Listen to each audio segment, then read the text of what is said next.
Bom dia. Hoje nós vamos iniciar o estudo sobre equipamentos de transferência de massa e energia. Na outra disciplina, na outra operação unitária, nós fizemos cálculos de transferência de energia, né, onde nós fizemos vários cálculos sobre o fluxo de calor. Agora nós vamos fazer tanto o fluxo de calor quanto o fluxo de massa também. E nós vamos começar estudando a carta psicométrica. Então, a carta psicométrica, ela foi organizada, baseada em 7 propriedades termodinâmicas, e aí, a partir dela, é que nós fazemos os exercícios sobre secagem, que é o nosso foco, né? E eu vou focar bastante na secagem que é industrial para todas as indústrias, mas especialmente para silos. Como a nossa região, a gente tem muitos silos, né? Nós somos grandes produtores de grãos, então nós vamos trabalhar a secagem em silos, mas ela é utilizada também para dimensionar sistemas de refrigeração, sistemas de aquecimento, quanto forno, né? Quando a gente fala de transferência de calor e transferência de massa, tá? Mas o nosso foco vai ser em secagem, ok? Mas é uma relação, é um dispositivo que nós utilizamos para todas essas operações unitárias. Eu vou projetar aqui a tela do meu computador para a gente começar os slides, tá? Aliás, antes de começar os slides, eu vou apresentar para vocês aqui o APA, só para vocês verem os nossos conteúdos.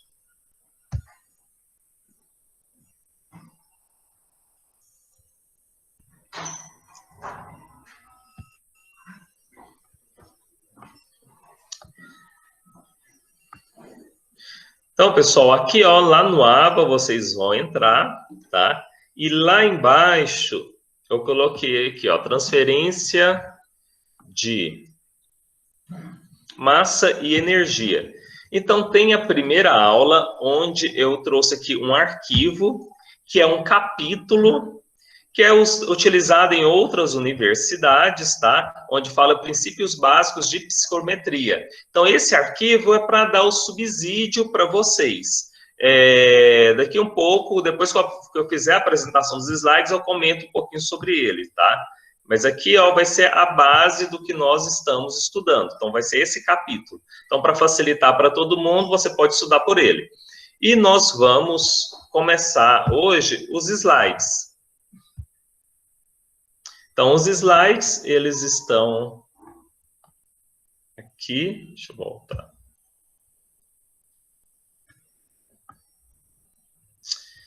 Aqui embaixo eu coloquei os slides, aula 1, e aqui a carta psicométrica, que é aquele arquivo que eu mandei para vocês.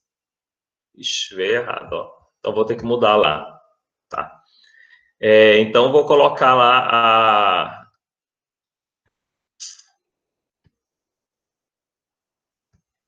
qual que é? Vou colocar lá o correto, que é a carta psicométrica, ok?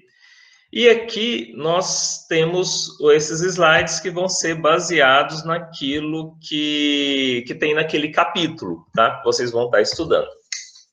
Então, hoje a gente começa a estudar sobre psicometria. Tá? Então, a psicometria, ela faz uma avaliação do ar. E quando eu falo, por exemplo, que o ar atmosférico, né, aqui ao nível da troposfera, que é aqui mais próximo da crosta, tem uma mistura de gases. E nós fixamos essa quantidade de gases como 78,1% de nitrogênio, 20,9% de oxigênio e 0,9% de argônio. Tá? Então, é importante que a gente saiba que esse percentual é um percentual volumétrico, não é um percentual mássico. Quando eu estou em aulas presenciais, eu sempre pergunto, é um percentual em massa? Todo mundo responde, sim, é percentual em massa, mas não é um percentual em massa, é um percentual em volume, tá?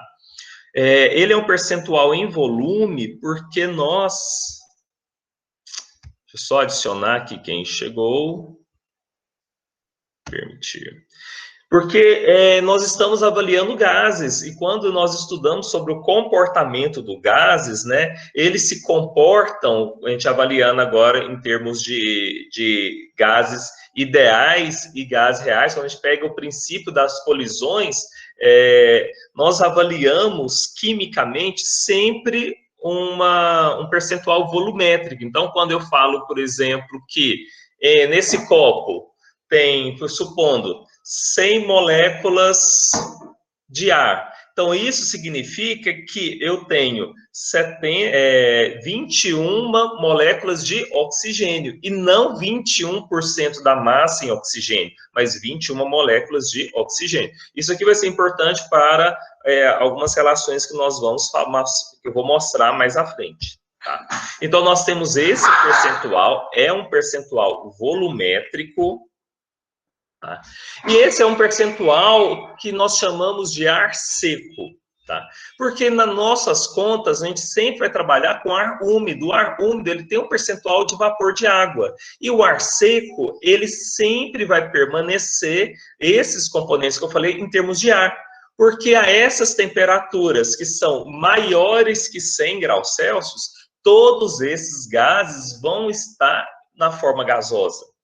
Então, mesmo que eu trabalhe temperaturas menores, temperaturas maiores, eles sempre vão permanecer gasosos, tá? Então, por isso que a gente chama esses componentes do ar de ar seco, porque em condições de trabalho que são acima de 100 graus Celsius, eles nunca vão condensar.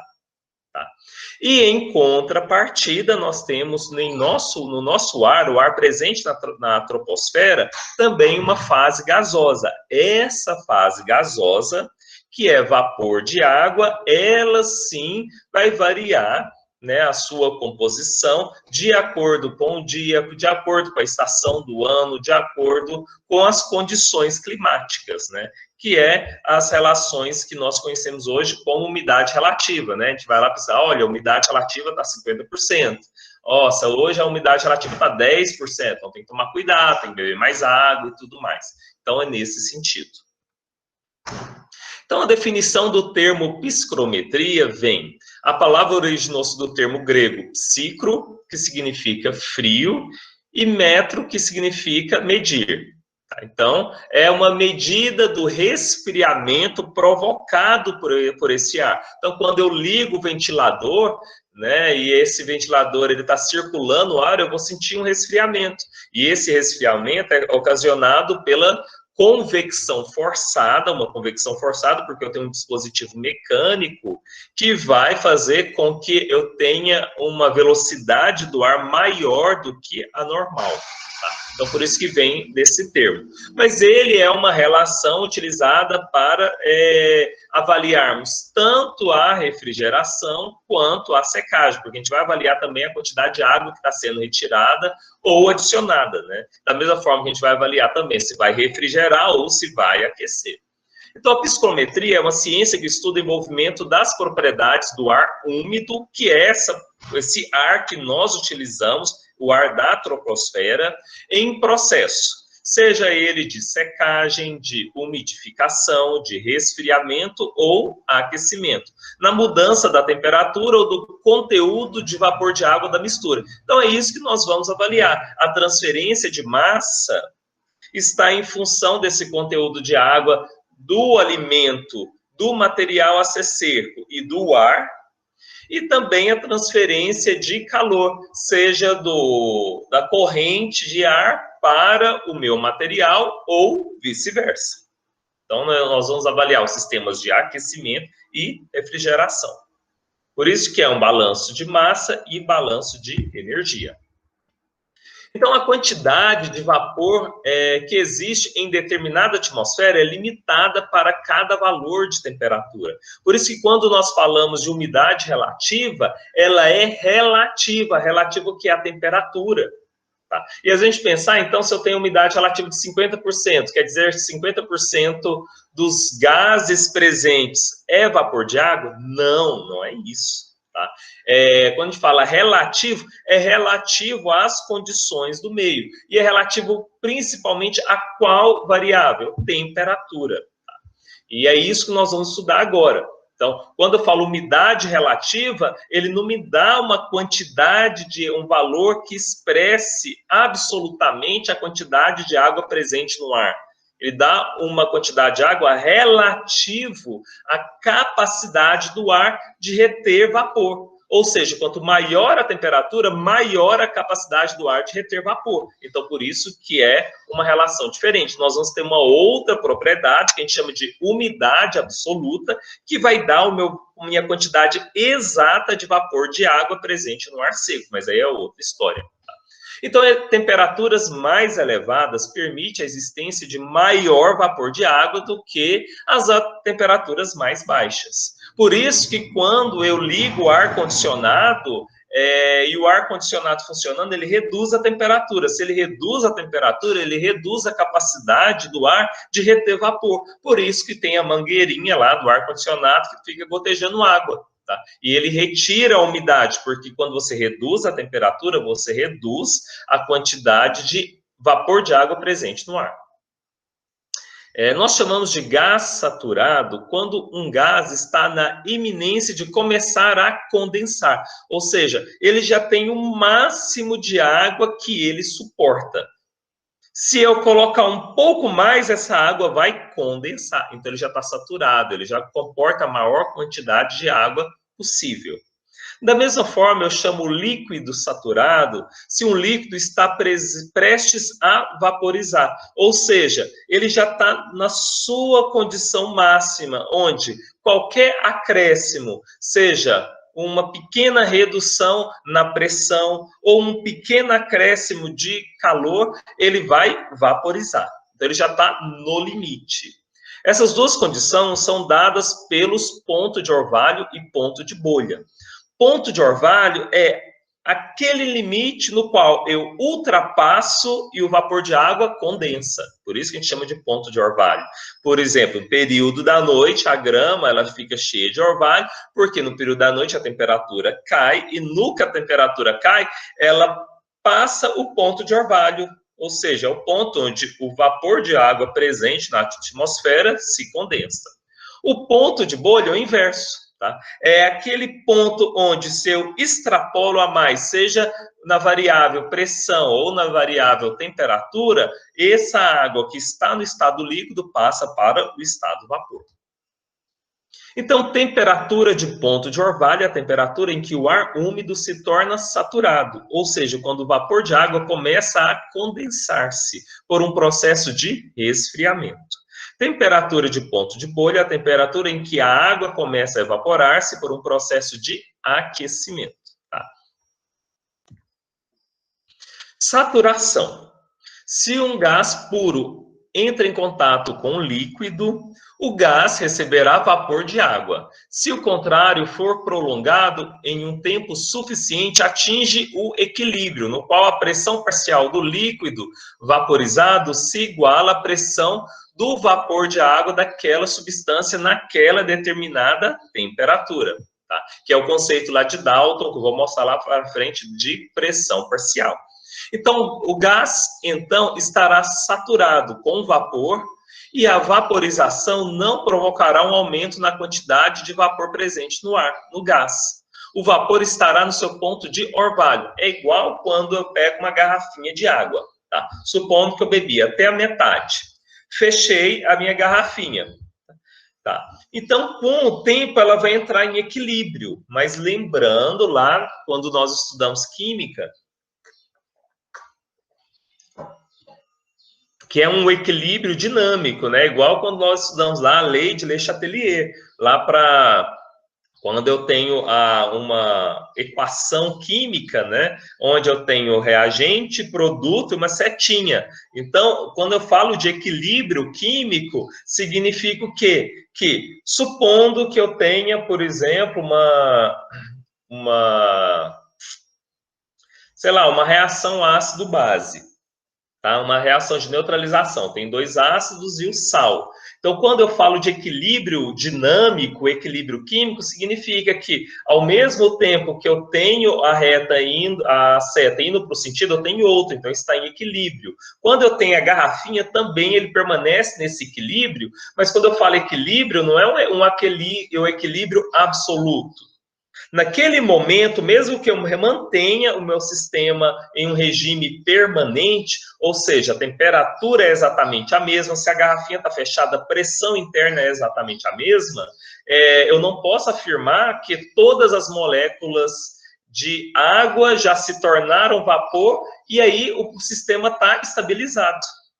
Tá? Ele está estabilizado, mas de uma forma dinâmica. Ao mesmo tempo que tem moléculas de água que estão condensando e se tornando líquido, eu tenho moléculas de água que estão no estado líquido que estão se tornando vapor. A questão é que, quando eu somo as duas, é igual a zero. Então, eu tenho um equilíbrio dinâmico. Então, nesse sistema, ele está equilibrado. Agora, por exemplo, se eu estou usando aqui a minha garrafinha, durante o dia, e eu deixo ela reservada. À noite, a temperatura cai. No que a temperatura cai, eu vou observar o quê? Que nas paredes dessa garrafa vai ter algumas gotículas de água.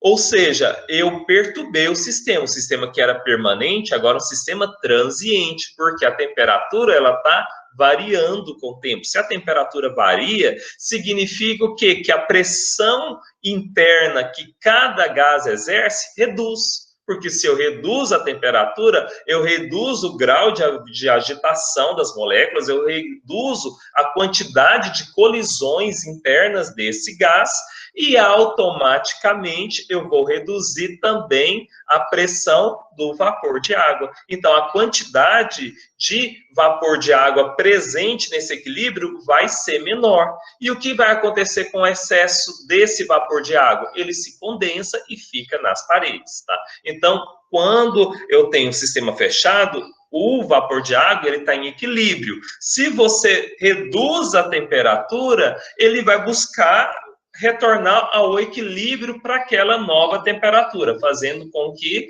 esse vapor de água condense. Agora, se eu pego do período da manhã para o período da tarde, vai acontecer o inverso, tá? A temperatura vai aumentando, cada composto gasoso vai agitando, vai aumentando a colisão, vai aumentando a pressão parcial de todos os gases e automaticamente outras moléculas do líquido, do vapor da água vão se tornar vapor, porque a pressão interna aumenta com o aumento da temperatura, ok? Então, isso que a gente chama de saturação. A saturação parcial, se o tempo para que seja atingido o equilíbrio não é alcançado, por exemplo, se eu bebi minha água, a garrafinha estava aberta, se eu fecho ela, eu vou demorar um tempo até chegar no equilíbrio. Se eu simplesmente fecho ela e com 30 segundos eu vou avaliar a pressão, se eu tivesse um dispositivo para avaliar, eu teria o quê? Uma pressão parcial, porque ainda não atingiu o equilíbrio. Então, quando não atinge o equilíbrio, regime transiente. Quando chega na saturação, regime permanente. Quando o ar contém um máximo de vapor de água permissível para determinada temperatura, diz que o ar se encontra saturado, e a pressão de vapor nessa circunstância é dita máxima, ou pressão de saturação. Se a quantidade de vapor é suficiente para saturar o ar, sua pressão é chamada de pressão parcial de vapor, que atingiu a mesma pressão que a pressão dos outros gases, como oxigênio, nitrogênio. Okay? Então, isso tudo é só relembrando alguns conceitos, porque a gente vai precisar deles quando formos utilizar a carta psicométrica.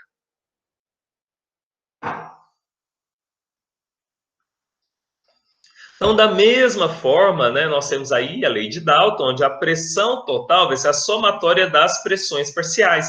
A pressão parcial exercida pelo gás oxigênio, a pressão parcial exercida pelo gás nitrogênio, a pressão parcial exercida pelo vapor de água. Então, a somatória delas é a pressão total, onde a pressão atmosférica vai ser a pressão exercida pelo nitrogênio, oxigênio e argônio, que é os 3 principais. Outros gases, a quantidade é tão pequena que é desprezível, mas a pressão do parcial do vapor de água. Então, a pressão atmosférica vai ser a pressão do ar seco, que são esses outros gases, mais a pressão de vapor. Lembrando que a pressão do ar, ela não altera quando eu estou no mesmo nível. Se eu, por exemplo, saio de um nível, por exemplo, aqui em Grupi, que eu acho que é 240 metros a nível do mar, e vou, por exemplo, para Anápolis, que é quase 1.200, então eu vou ter uma pequena diferença, tá? E a gente acha que essa pequena diferença não é relevante, mas é relevante sim. Por exemplo, em Anápolis, se nós aquecermos o sistema, a água ela entra em ebulição a 98, alguma coisa graus Celsius, não é a 100 graus Celsius. Então, existe uma variação em função da temperatura. Aqui não, aqui já é bem próximo de 100, porque a gente está numa altitude que é bem menor. Tá. A umidade relativa, ela sim traz uma quantidade de água, ou seja, a umidade relativa é representada pela letra W, onde eu tenho que a massa de vapor de água, ou seja, a massa de água pela a massa de ar seco. Então, aqui sim eu tenho um valor exato. Por exemplo, eu tenho um W, que é a umidade absoluta, de 0,015 quilograma de água por quilograma de ar. Então, aqui eu tenho uma quantidade exata de água ou uma quantidade exata de vapor de água presente no ar. A umidade relativa, não. Tá? E aqui tem outras relações, tá? Essas relações, assim como daquele capítulo que eu passei para vocês, naquele capítulo, ele traz a construção da carta psicométrica e cada uma das propriedades, como você faz as contas manualmente, tá? E claro que se dedica por uma disciplina que a gente aqui estuda um semestre inteiro sobre secagem. Então, geralmente, por exemplo, engenharia mecânica, outros cursos acaba se dedicando a estudar isso com muita profundidade. Agronomia, eu não sei se chega a estudar, talvez sim, tá? Não sei dizer. Mas eu sei que engenharia mecânica, engenharia industrial, eles estudam com mais detalhes. Então, aqui, ó, eles estudam como é feito cada cálculo manualmente. Então, sem usar a carta psicométrica, você faz todos os cálculos manuais, tá? Então, eu não vou dedicar isso, viu? Porque o foco nosso é usar a carta psicométrica e fazer exercícios usando essa carta.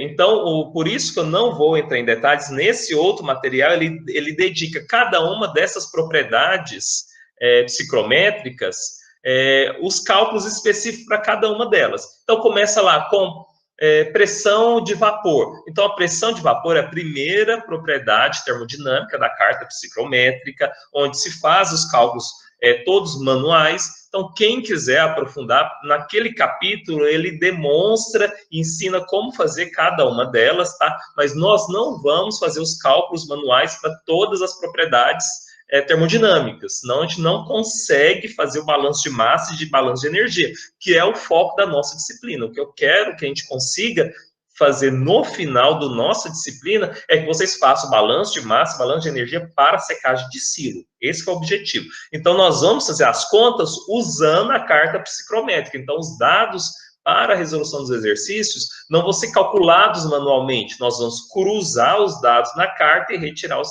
dados da carta. Ok?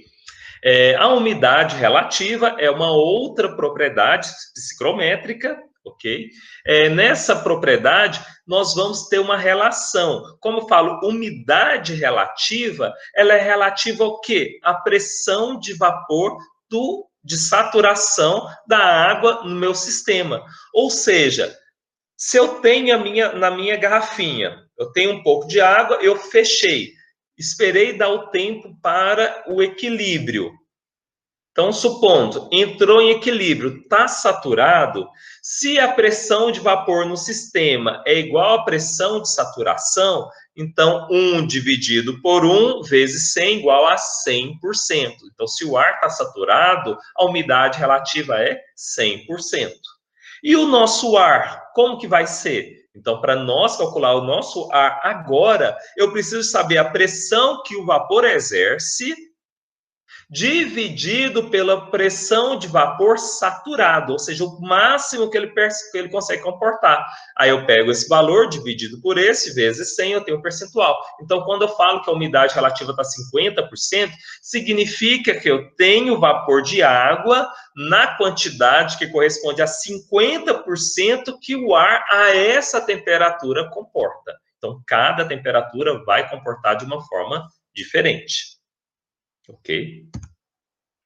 E para nós determinarmos a umidade relativa nos sistemas em geral, existem vários aparelhos. Onde o aparelho, ele eletronicamente me dá o valor. Mas antigamente se utilizava um dispositivo chamado de psicrômetro. Tá? E esse psicrômetro ele é bem interessante, porque ele utiliza essas duas temperaturas, que nós chamamos de temperatura de bulbo seco e temperatura de bulbo úmido. Então, a temperatura de bulbo seco é uma outra propriedade psicrométrica, aí a temperatura de bulbo úmido é outra propriedade psicrométrica também, que constam aí na nossa carta psicrométrica. E nós vamos, já eu vou apresentar ela para vocês. Tá? Então, a temperatura de bulbo seco do ar é a temperatura medida com o termômetro comum. Então, pego lá o termômetro do laboratório, tá? E nós temos três tipos de termômetros principais, né? Existem outros também. Por exemplo, tem o termômetro volumétrico, onde dentro dele eu tenho, por exemplo, mercúrio. Então, quando eu vejo um líquido metálico, é mercúrio, e ele vai aumentar ou reduzir a sua escala de acordo com a dilatação volumétrica.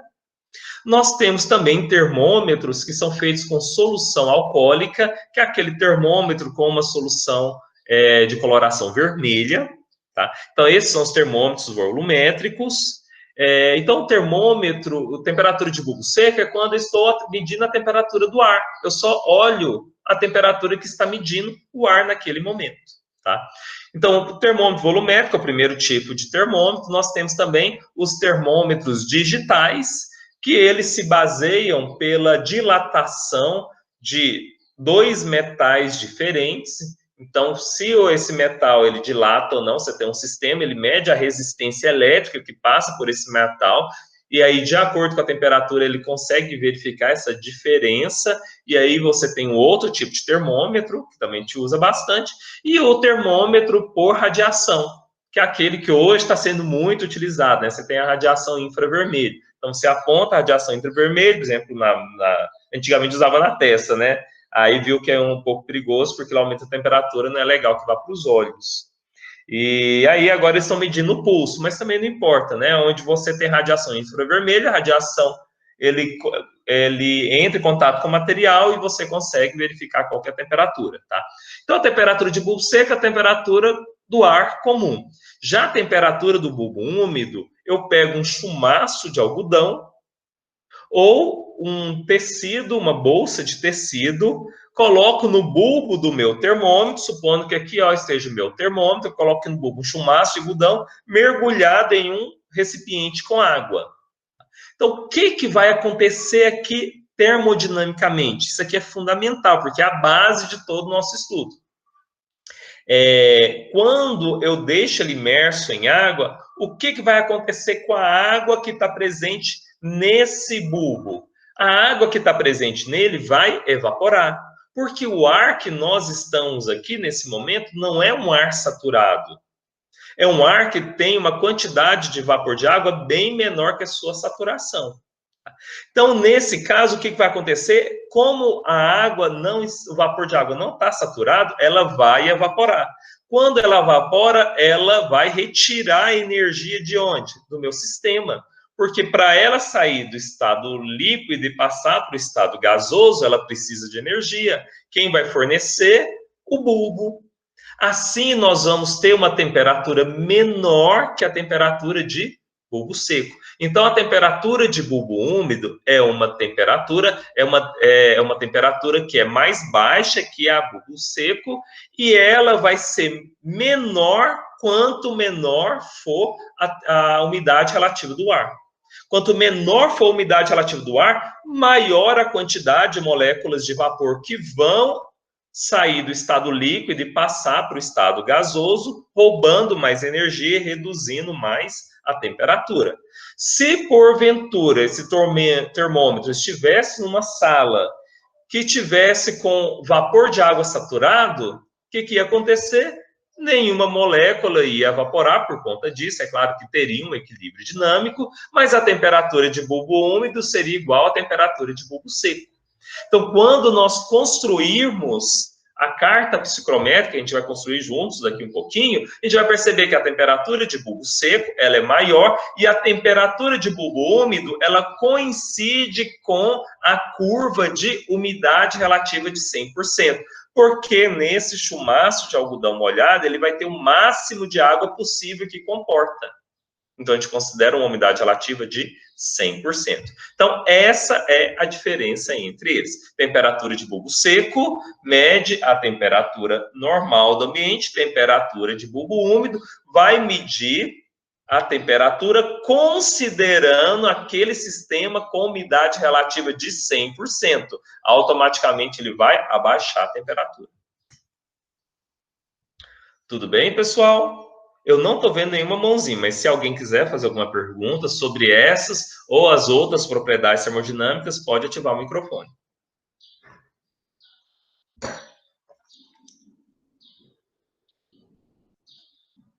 Beleza? Então, vamos lá. Ponto de orvalho. Então, eu já tinha comentado anteriormente, né? Então, ponto de orvalho, ela expressa a condição mínima de temperatura de bulbo seco, em que uma mistura de vapor consegue manter a água em estado gasoso, abaixo da qual ocorre a condensação da umidade, né? Ou a formação da névoa. É como se eu tivesse aqui, ó, por exemplo, eu estou nesse ambiente. Eu tenho uma quantidade de vapor de água, supondo 50, a umidade relativa 50%.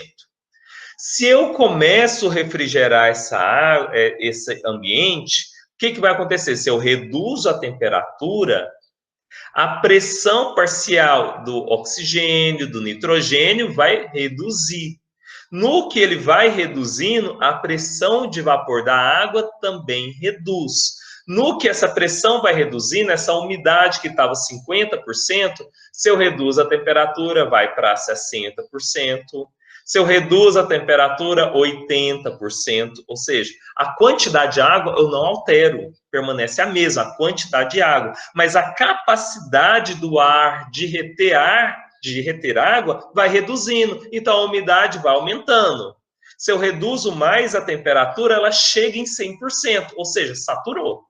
Se eu reduzir um pouquinho mais a temperatura, o que vai acontecer? Essa água presente na forma de vapor de água vai condensar. Ou seja, quando ultrapassa a umidade relativa de 100%, eu ultrapasso o ponto de orvalho e a água vai condensar. Esse vapor de água vai condensar. Então, o ponto de orvalho é aquele ponto limite, no qual, se eu ultrapassar, a água condensa. A umidade específica, né, ou umidade absoluta, é aquela que eu falei anteriormente, que é o valor de W, onde eu tenho exatamente a massa de vapor de água pela massa de ar. Aqui sim, umidade relativa, eu não consigo fazer cálculos para balanço de massa, porque eu não tenho a quantidade de água presente, eu não sei, é uma quantidade de água relativa à temperatura, que varia de acordo com a temperatura. Para mim fazer balanço de massa, eu preciso de ter umidade absoluta, onde eu vou ter uma relação que é, por exemplo, 0,010 kg de água por quilograma de ar seco. Então, aqui sim eu consigo fazer balanço de massa. Volume específico é outra propriedade termodinâmica que também consta lá no nosso gráfico, onde eu tenho uma relação que é muito parecida com a densidade. A densidade é massa sobre volume. Volume específico é o quê?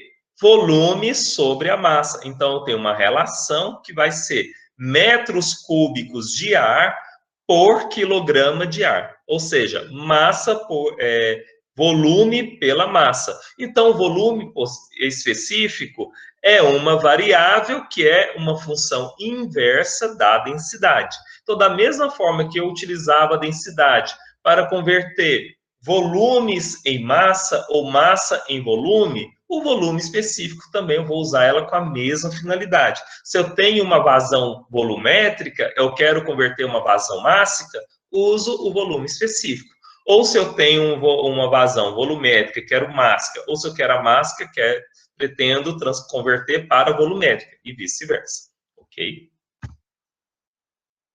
A entalpia, ela vai ser fundamental para nós fazermos o nosso balanço de energia, baseado lá naquelas equações que nós já fizemos vários cálculos na última operação unitária que nós estudamos. Então, por exemplo, calor é igual a massa vezes variação da entalpia. Então, a entalpia é uma propriedade termodinâmica que tem na carta e justamente essa variação que vai permitir que nós calculemos o calor. Tá? E também, a partir desse calor, nós podemos calcular qual que é o custo energético para manter esse equipamento funcionando. Okay? Então, a entalpia de uma mistura de ar seco e vapor de água é a energia contida no ar úmido por unidade de massa de ar seco, para temperaturas superiores a uma temperatura de referência, ou seja, 0 graus Celsius. Então, nessas cartas, vão ter os valores de entalpia de 0 acima, ou seja, vai estar em função apenas do conteúdo de água presente no ar, ou seja, desse vapor de água presente no ar. Então, vai ser relacionado, por exemplo, se eu aqueço o ar, se eu reduzo a temperatura desse ar. Tá? Então, a entalpia, que é expressa em quilocalorias ou quilojoules por quilograma de ar seco, é extremamente importante para dimensionarmos aquecedores, sistemas de secagem, sistemas de refrigeração, nos dando aí os custos operacionais para o funcionamento. Então, é a partir da entalpia que nós vamos fazer o cálculo de balanço de massa. Então, relembrando, umidade absoluta, que é W, nós vamos fazer balanço de massa, entalpia, nós vamos fazer balanço de energia.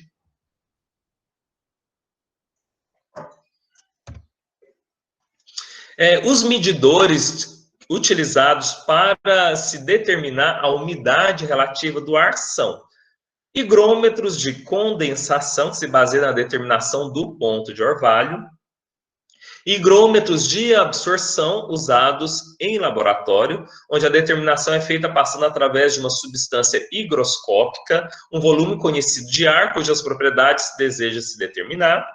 Higrômetros elétricos, esse é o mais comum, é aquele aparelhinho que tem no laboratório. Quem trabalha com cultivo de micro-organismos, né, que tem lá dentro da BOD, ou que trabalha em câmaras que cultivam insetos, tem lá esses higrômetros elétricos, onde ele te dá a umidade relativa do ar, te dá exatamente esse valor. Tá? Tem higrômetros ópticos também, baseado na intensidade da luz, então existem vários modelos. Tá?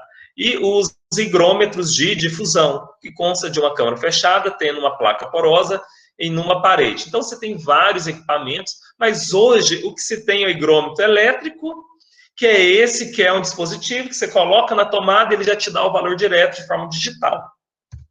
E nós temos o psicrômetro. O psicrômetro, ele ainda existe, tá? Mas hoje em dia, por exemplo, quem vai comprar um dispositivo para medir a umidade do ar, ele vai comprar um digital. Hoje você compra ele um valor de 50, 60 reais, ele é muito barato. É muito mais barato que comprar um psicrômetro, tá? Um psicrômetro, ele é um dispositivo muito simples, porque são 2 termômetros, um mostrando a temperatura de bulbo seco e o outro mostrando a temperatura de bulbo úmido.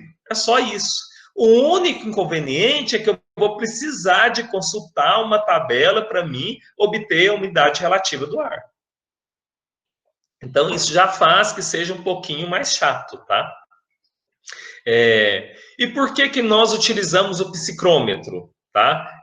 Um ponto positivo do psicrômetro é que, para mim, obter os dados termodinâmicos de um ar, como o ar que está presente aqui na minha sala agora, o que eu devo fazer? Eu preciso de ter duas propriedades termodinâmicas. Se eu tenho duas propriedades termodinâmicas, o que eu faço? Eu cruzo elas na carta e obtenho todas as outras. Então, se eu quero saber as propriedades desse ar, eu pego esse dispositivo e determino temperatura de bulbo seco e temperatura de bulbo úmido. Se eu sei, gente, a temperatura de bulbo seco e bulbo úmido, e eu cruzo ela no gráfico, eu sei qual que é a entalpia desse ar, eu sei a umidade absoluta do ar, eu sei a umidade relativa do ar, eu sei o volume específico do ar.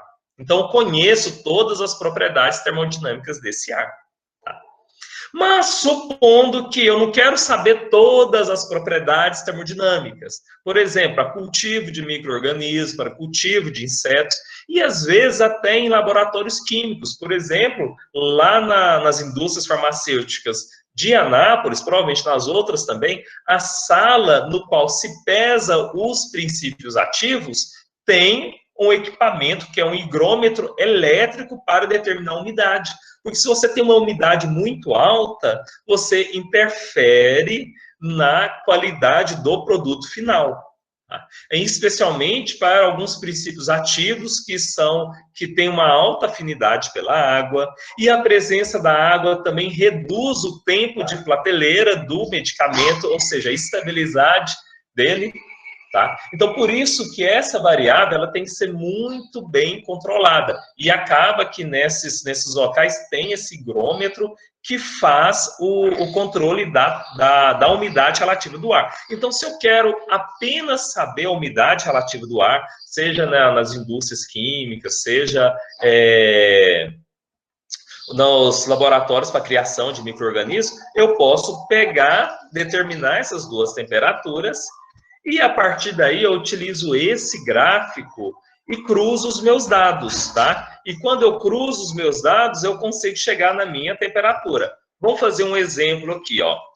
Então, determinar a umidade relativa do ar, sabendo-se que um psicrômetro tem a temperatura de bulbo seco, então TBS, temperatura de bulbo seco, de 26 graus Celsius, e a temperatura de bulbo úmido, que é o TBU, corresponde a 20,3 graus Celsius.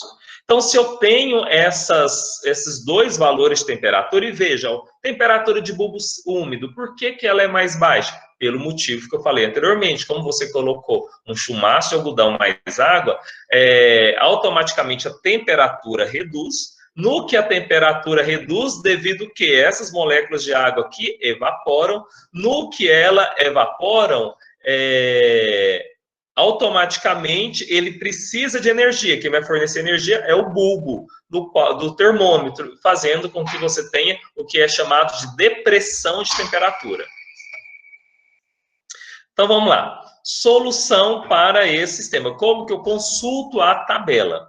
Resumidamente, se eu tenho a temperatura de bulbo seco 26, temperatura de bulbo úmido 20, qual que é a depressão térmica? A depressão térmica, ou seja, quanto que reduziu a temperatura? Então, vai ser 26 menos 20,3. Fazendo aí essa subtração, eu tenho 5,7. Então, eu venho aqui, ó, no meu gráfico, observando aqui, nós temos a minha temperatura, que é 20. Tá? Ele é aqui, ó. Ele tá, na verdade, ele está entre essas duas, né? Ela é 20, deixa eu pegar lá, 20,3, né? 20,3. Então, ele está entre 20 graus Celsius e 21 graus Celsius. Deixa eu só verificar aqui. Pessoal, vocês estão ouvindo bem? Tá tudo certo? Ok? Então, vamos lá. Então, se eu tenho aqui 20 e 21... eu vou pegar aqui, supondo 20,3, eu vou arredondar para 20. Então, eu tenho 20 e a depressão é 5,7. 5,7 está entre esses dois aqui, ó. Então, eu tenho 58 graus, ok? Supondo, arredondando, eu tenho e 8 graus. Aqui, ó, depois vocês vão ler, eles fazem as devidas considerações, que são interpolações, tá? Então, como eu tenho entre 20 e 21, eu vou considerar o quê? Que tem um aumento de 0,3. Então, aí ele vem aqui e aumenta para 58,3. E aqui tem as considerações de interpolação, tá? E tanto com relação, devido às suas aproximações. Mas em termos práticos, a gente acaba arredondando, 58. Tá? Quando ele faz a primeira consideração, que é relativo à variação de temperatura, porque na verdade é 20,3, não é 20 nem 21.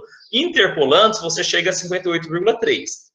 Contudo, quando eu faço a segunda interpolação, porque é 5,7, mas na minha tabela eu tenho 5,6 e 5,8.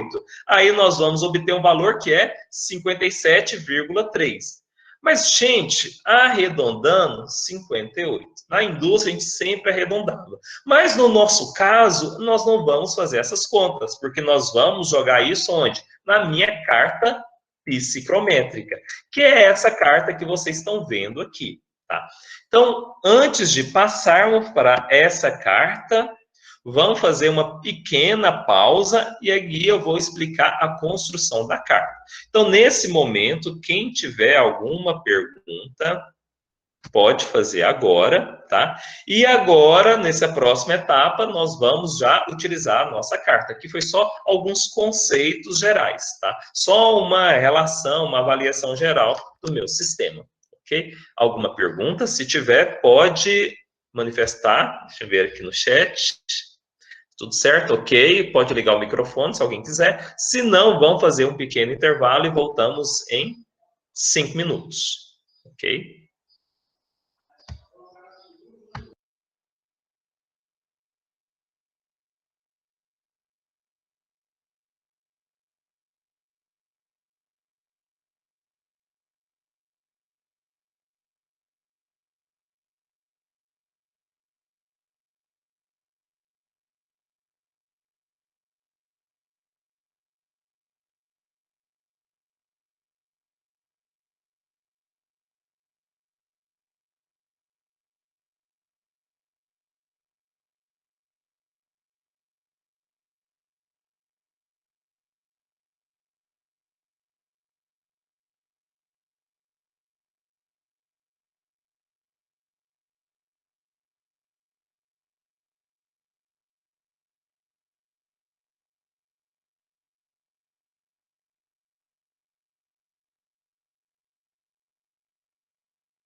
Pessoal, vamos retornar.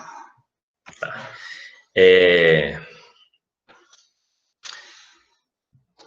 Então, vou colocar aqui para projetar. Eu acho que eu vou colocar meu celular, porque eu não consigo ver o que vocês colocam no chat quando eu estou projetando.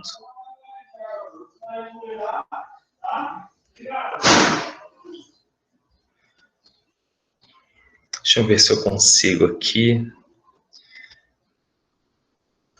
Eu tenho que pegar os dados. É porque essa reunião, ela, na verdade, ela foi desabilitada. Eu tenho que colocar aqui no celular.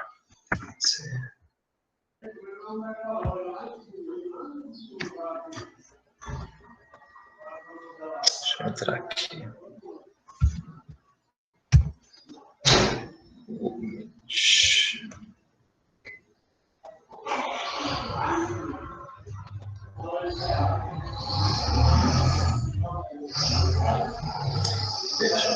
Veja, tem.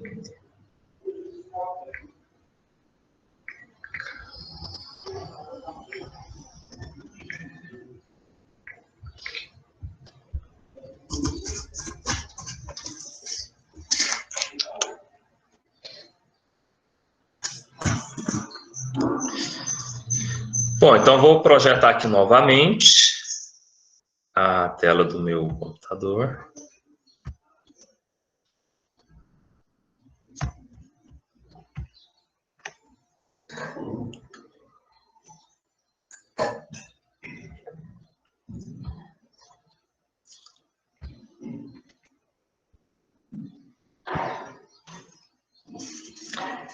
Então, essa é a carta psicométrica.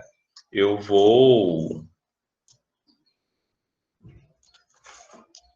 mostrar os outros slides para mostrar como que ela foi construída. Depois eu volto para esse aqui para discutir outras questões que tem aqui, tá?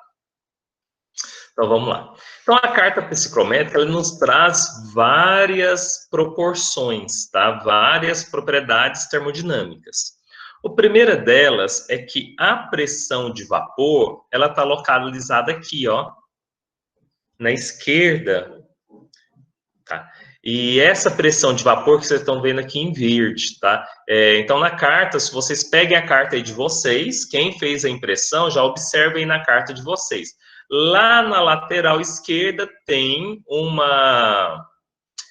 tá aí, pressão de vapor. Essa carta de vocês está em espanhol, mas aqui eu achei que era... que é mais organizada para a gente obter os dados, tá? Então, achei ela mais interessante. Então, tem essa aí, na esquerda tem pressão de vapor, na base que está em azul tem a temperatura de bulbo seco, tá? E de verde, do outro lado, está escrito razão de mistura, é porque não tem uma tradução exata para isso. Cada autor, você pegar, vai ter um valor específico. Mas isso aqui, ó, essa razão de mistura, ou seja, a razão da mistura de vapor de água e ar seco, ou seja, é a umidade absoluta, ou seja, a quantidade em massa de água dividido pela quantidade de ar seco, ok? E aqui, ó, em vermelho, nós temos as umidades relativas. Então, lá embaixo, umidade relativa de 10%, umidade relativa de 50%, umidade relativa de 100%. E aqui nós já vamos observar que existe uma relação entre temperatura de bulbo seco e umidade relativa. Então, se eu observo, olha, por exemplo, a curva de 100% de umidade relativa, ou seja, a curva de saturação. À medida que eu aumento a temperatura, eu aumento a quantidade de água que esse ar consegue comportar. Vocês estão vendo aí, ó, a 10 graus Celsius é uma quantidade que é próxima aí de 10, a proporção, né, a razão da mistura. Se eu aumento aqui para 20, a temperatura de bulbo seco, a gente vai aumentando gradativamente, ok? Da mesma forma que quando eu observo essa relação aqui entre a quantidade de água, eu também observo isso também para a umidade relativa de 50%, de 10% e os valores intermediários. Tá? Então, aqui eu só estou mostrando para vocês. pressão de vapor, temperatura de bulbo seco e umidade relativa. Agora, além disso, nós vamos fazer uma reta na temperatura. E lembra quando eu falei para vocês que a umidade, a temperatura de bulbo úmido é quando eu coloco um chumaço de algodão, é quando eu tenho uma temperatura que corresponde a uma umidade relativa de 100%. Então, a temperatura de bulbo úmido, ela é igual, vou colocar ela no meu gráfico, ela tem o mesmo valor, só que ela está presente aonde? Na curva de 100% de umidade. Então, essa curva aqui, ó, é a temperatura de bulbo úmido. Então, a temperatura de bulbo úmido até aqui, então, estou considerando uma pressão de vapor de 40, aqui, ó, ela continua reto. Tá? Então, por exemplo, 40 graus Celsius, eu tenho essa relação. É claro que isso aqui, ó, extrapolaria, né? Mas como são dados muito extremos, a gente nem utiliza na carta. Da mesma forma aqui embaixo, tá? A gente considera esses valores. Porque nas extremidades, então, quando a pessoa que construiu a carta, se vocês pegarem e começarem a ler os materiais sobre carta psicométrica, ele vai falar que nas extremidades, você já começa a ter alterações, ele já não se comporta de uma forma tão linear quanto a gente observa, tão proporcional, ele perde a proporcionalidade. Então, os valores muito extremos, ele tem muitos erros atribuídos. Então, por isso que as tabelas têm diversos tamanhos, diversos formatos, tá? Mas o mais interessante é que no final ele tem esse rompimento, porque as extremidades têm muitos erros atribuídos, tá? O principal motivo é esse. Então, nós vamos subir aqui, ó, as temperaturas. Então, ao longo, por exemplo, dessa reta, a temperatura é a mesma. Então, aqui, ó, 20 graus Celsius, eu estou subindo, é 20 graus Celsius. Ela não se altera. Eu estou subindo aqui a temperatura, ó, 30 graus Celsius. Então, por exemplo, o ar com 30 graus Celsius e umidade relativa de 50, qual é o meu ponto de estado? Esse daqui, ó. Então, eu faço uma bolinha aqui, ó. Esse é o meu ponto de estado. Tá? Se eu tenho, por exemplo, o ar com 40 graus Celsius, 10% de umidade relativa, esse é o ponto. Então, lembra que eu falei para vocês que se eu tenho duas propriedades termodinâmicas, eu cruzo elas no gráfico e tenho todas as outras. Então, supondo aqui, ó, 40 graus Celsius, umidade relativa de 50, qual vai ser a razão da minha mistura? Aí é só contar, ó, 21, 22, 23, tá? 24. E aí eu vejo a minha relação. Então, se eu cruzo, eu tenho todas as outras propriedades termodinâmicas. Além dessas, eu vou colocar no gráfico também a entalpia. Tá? Então, a entalpia é essa de azul que foi adicionado. Então, supondo que eu tenha aqui temperatura de bulbo seco, 20 graus Celsius, umidade relativa 50, aí eu vejo aqui no gráfico, ó, cruzei, eu descubro aqui quem? A minha entalpia. Faço uma reta, descubro quem?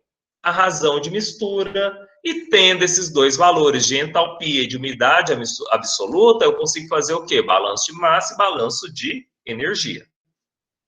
Ok? Então, só lembrando, então meu gráfico é um gráfico único e eu vou jogando as diversas propriedades. Tá? E assim eu consigo pegar todos os dados e aplicar nos meus sistemas. Tá? Então, no nosso caso, nós não vamos fazer os cálculos manuais, nós vamos usar a carta psicométrica. E, gente, na prática, usa-se só a carta psicométrica. Porque é prático, né? Você vai lá, cruza os dados, obtém e já faz as contas. Porque se fosse fazer cada conta individualmente, acabaria perdendo muito tempo. E daqui um pouquinho, quando eu finalizar essa parte da apresentação, eu vou mostrar aquele material de uma forma mais rápida, só para vocês conhecerem, tá? Ok? Então, veja, é impressionante, né? A gente pegar uma carta, um gráfico contendo tantas propriedades como essa. Então, imagina, para quem construiu, ó, foi um UNFA imenso. Mas veja o quanto que é interessante.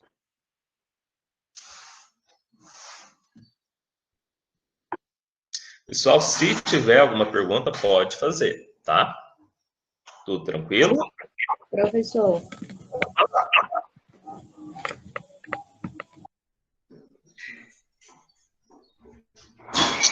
Professor, tá ouvindo?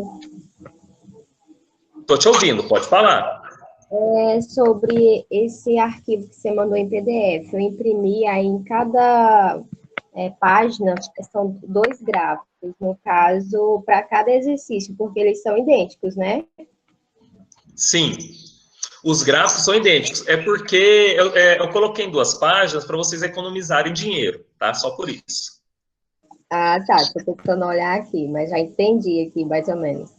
Isso, é só para economizar dinheiro, tá? Então, por exemplo, no primeiro exercício, vocês podem fazer no primeiro gráfico, segundo no outro gráfico.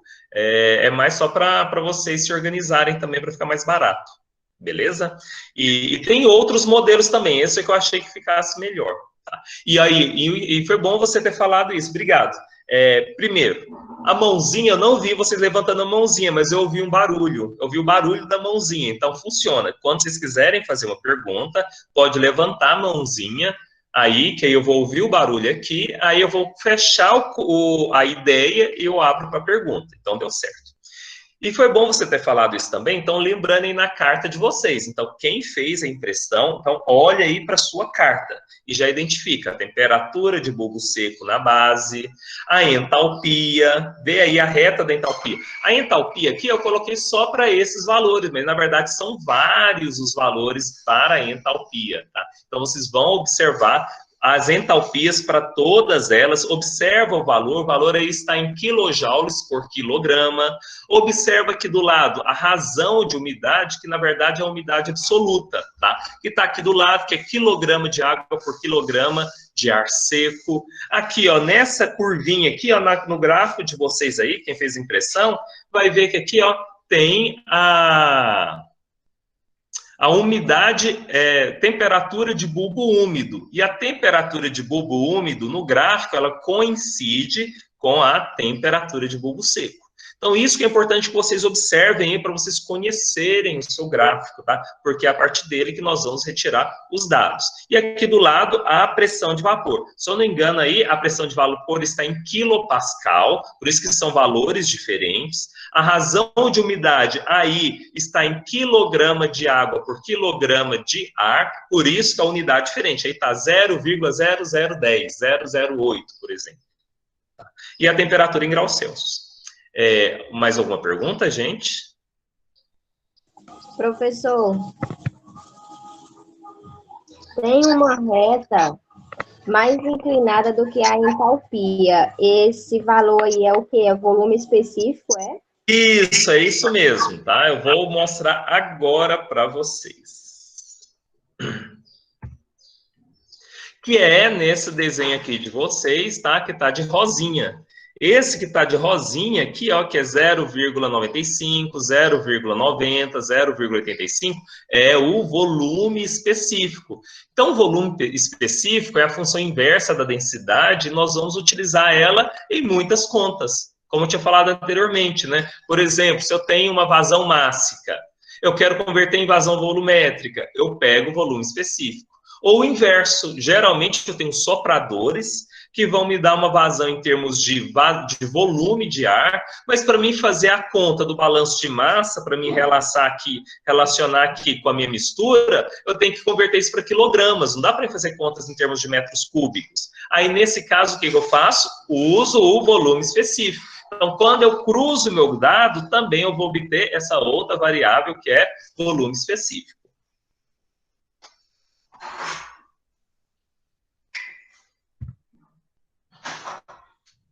Aqui, pessoal, eu tenho um gráfico que é bem parecido com o nosso, tá?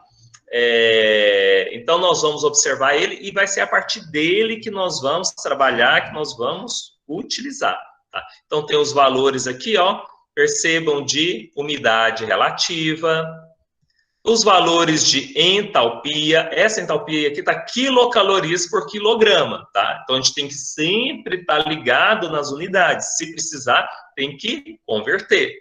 A pressão de vapor, aqui, ó, do lado tem milímetros de mercúrio, do outro lado tem milibar. Temperatura, em cima é temperatura de bulbo úmido. No gráfico de vocês, ele explica aqui, ó, temperatura de bulbo úmido. Aqui ele não fala, mas aqui em cima é a temperatura de bulbo úmido. E embaixo é a temperatura de bulbo seco. Aqui é a razão de mistura, tá? Essa razão de mistura que está em gramas de vapor por quilograma de ar. Então, veja que a unidade aqui é diferente da tabela de vocês. Eu prefiro a tabela de vocês. A de vocês está aí, ó, quilograma de vapor por quilograma de ar. Nessa que eu estou mostrando é gramas, por isso que o valor aqui é diferente. Eu tenho 5, 10, 15, de vocês é 0,05, 0,10 e assim sucessivamente. Ok? Então, observem aí o gráfico de vocês. Até aqui, alguma pergunta com relação às variáveis? Porque agora eu vou mostrar o uso da tabela, aí já vai começar a complicar um pouquinho. E para nós usarmos ela, é importante que esteja bem claro essas questões.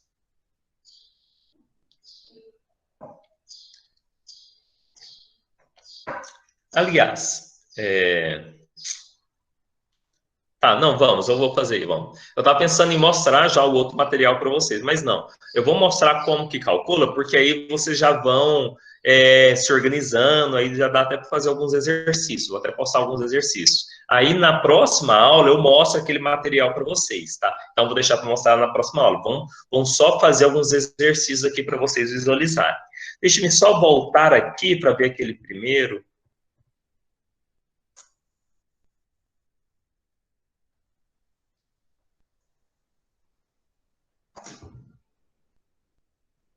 Não, vou deixar para mostrar aqui, fica melhor. Pronto. Então, vamos lá. Quando eu tenho aquele aparelho que determina temperatura de bulbo seco e temperatura de bulbo úmido, esse é o principal exercício que eu faço para mim determinar qual que é a umidade do meu sistema. Tá? Para mim determinar a umidade, o que eu preciso fazer? Eu preciso vir aqui, ó. Vamos lá. Supondo que a minha temperatura de bulbo úmido foi temperatura de bulbo seco foi 25 graus Celsius. Aqui que eu vou fazer? Eu pego uma régua e faço um risco. Sugiro, faz o risco assim, ó, de fora a fora. Faz aqui até o 25, vim ligando 25 a 25. Então, você vai fazer o risco. Em seguida, eu vou pegar a minha temperatura de bulbo úmido. Qual que foi a temperatura de bulbo úmido? Supondo que o meu termômetro marcou uma temperatura de bulbo úmido de 18 graus Celsius. Aí eu venho aqui, 18 graus Celsius. Tá? Como ele marcou 18 graus Celsius, deixa eu até ver aqui. Aqui 15, 16, 17, 18. Ó, aí aqui, como que eu sei que é 18, pessoal? Eu posso até olhar aqui por baixo, ó. 15, 16, 17, 18. 18 graus, subo ele até chegar a 100, a 18 graus Celsius. Então, como que isso aqui funciona? Isso daqui ó, é a principal reflexão que a gente tem que ter para vocês conseguirem interpretar as próximas propriedades. Então, vamos subir aqui, ó. A minha temperatura é 25. Ok? Mas quando eu coloquei um chumaço de algodão, o que aconteceu com essa temperatura? Ela reduziu para 18. Mas por que ela reduziu para 18? Ela reduziu para 18 porque as moléculas da água evaporaram e retiraram energia do termômetro. Então, vem aqui, ó, 18 graus Celsius, subo, 18. Quando ele aumentou para 18 graus Celsius, nesse sisteminha que eu coloquei a água, tá? Nesse caso, se a temperatura reduziu, eu adicionei água, ou seja, eu peguei, por exemplo, uma resistência, uma lâmpada, coloquei lá para aquecer, ou eu peguei um gelo e coloquei lá no termômetro para resfriar, ou seja, eu forneci energia ou tirei energia? Não. Eu não coloquei nem tirei energia. A energia que reduziu foi uma energia devido à evaporação da água, mas o meu sistema, ele permanece sem adição e nem retirada de energia. Se não teve acréscimo de energia e nem a retirada de energia, nós vamos caminhar aqui, ó, na reta da entalpia. Então, a entalpia não muda do meu sistema. A entalpia é exatamente a mesma. Por quê? Porque eu não aqueci e nem resfriei. Na verdade, ocorreu essa redução da temperatura em função de quê? Da evaporação da água. Mas no meu sistema, eu não forneci sistema e nem retirei energia. Então, para mim determinar o meu ponto de estado, eu pego minha temperatura de bulbo úmido, desço ela de forma que eu não altero a entalpia, então eu vou ter uma isoentalpia. Eu vou descer na reta da entalpia até eu cruzar com a reta da temperatura de bulbo seco. Cruzei, esse é o meu ponto de estado. E se esse é o meu ponto de estado, significa o quê? Que a minha razão de umidade é só eu pegar aqui, ó. Faço a minha reta. Fiz a minha retinha aqui, ó. Cheguei até esse outro lado, então vai ser 10. Ou eu posso determinar, por exemplo, a minha entalpia. A minha entalpia vai ser quanto aqui, ó? Vai ser 16,5. Então, a partir desse ponto de estado, que é a resultante do cruzamento de duas propriedades termodinâmicas, eu obtenho todas as outras. Qual que é a umidade relativa desse ar? Aí eu venho aqui e observo, ó, a minha curva. 50%. Tudo bem, pessoal?